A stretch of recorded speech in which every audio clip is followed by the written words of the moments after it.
Hey everyone, my name is Dylan Wells, and today I will be presenting to you guys on October 10 Days That Shook the World. I am privileged to explore Sergei Eisenstein's film October 10 Days That Shook the World, a cornerstone of Soviet cinema that not only documents a crucial historical period, but also revolutionizes the use of film as a medium for conveying complex political and social messages through Eisenstein's groundbreaking montage technique. So, to give you guys a bit of film overview, it was released on January 20th, 1928.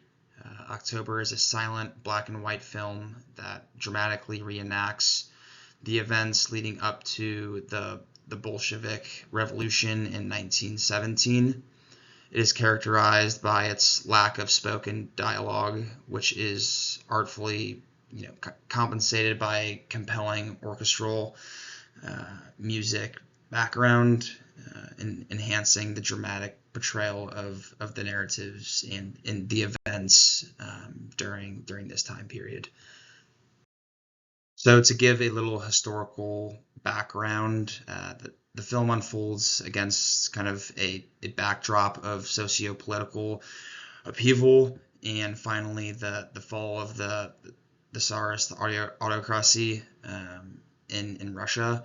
Eisenstein's October traces, the events of the end of Tsar Nicholas II's regime and power struggles leading up to the rise of the Bolsheviks under Lenin. This context is kind of important to the background as since it reflects the ideological struggles of that time and the dramatic changes in governance that were bound to influence the future of the Soviet Union. So, to hit on the cast and production of the film October, the casting of Nikolai Popov as Alexander Kerensky and Vasily Nikondrav as Vladimir Lenin. It was a strategic move aiming at giving authenticity and dramatic effectiveness. Replication of historical events was definitely strategically done during the production process, and kind of in view of resonating with experiences and sentiments of the contemporary Soviet audience during that time period, and it reflected very well. So, to also hit on Eisenstein's cinematic technique, he uses intellectual montage as a highlight of the film, where images create a kind of a synthesis of meaning that goes beyond their individual parts.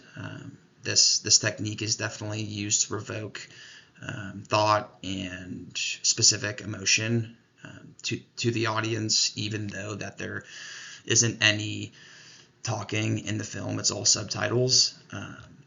That goes to show kind of a deeper understanding of the complex themes and revolution and struggle during this time period in Russia. Next, I want to hit on a couple vital scenes throughout the film. First off, we have the fall of the Tsar's statue. This scene definitely represents the fall of the old regime, as depicted by a sequence of shots which emphasize the collective effort of the masses. The falling statue not only represents the literal fall of Tsar, but also the symbolic kind of dismantling of the government at the time. Next, I wanted to hit on the drawbridge scene, which is highlighted in the slide. As you can see, the the carriage is still on the bridge, but the horse is falling off the bridge. And it depicts a lifting drawbridge, kind of signifying the visually disconnection of the government with the masses, symbolizing the progressive closure and distance from the old powers with the birth of the new ones. Finally, I wanted to hit on the scene of the storming of the Winter Palace. The scene is the kind of the climax of the movie and is depicted with powerful montage and sequences symbolizing urgency and the necessity to kind of act and action at the time. It is heightened, representation of the revolution at the peak of it, depicting the Bolsheviks' decisive action against the overall government. I wanted to add the political background to this presentation because it was all over the place at the time. And despite its purpose of being a propaganda film, October faced criticisms from Stalin and other Soviet leaders who feared it could cause further instability for Russia. Stalin was worried that the film's narrative and sophisticated visual techniques could be misinterpreted by the viewers, and kind of overall corruption from an educational standpoint in Russia. So the legacy and influence that Eisenstein had definitely heavily impacted not only the Soviet cinema, but also international filmmakers of its entirety, with high standards for using film as in kind of a tool in artistic medium. Its methods have been studied and used by filmmakers worldwide, and it remains kind of a textbook subject in film study courses to this day.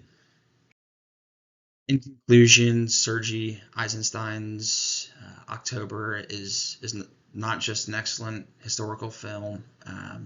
It is an overall piece of pioneering work of art that presses and kind of opens the boundaries of narrative cinema as a whole. Its lasting fame is not so much from its description of history as from its innovative, systematic work as an entirety, which definitely continues to inspire filmmakers around the world. And I want to thank you all for your attention, and I look forward to addressing any questions or further discussion related to this topic.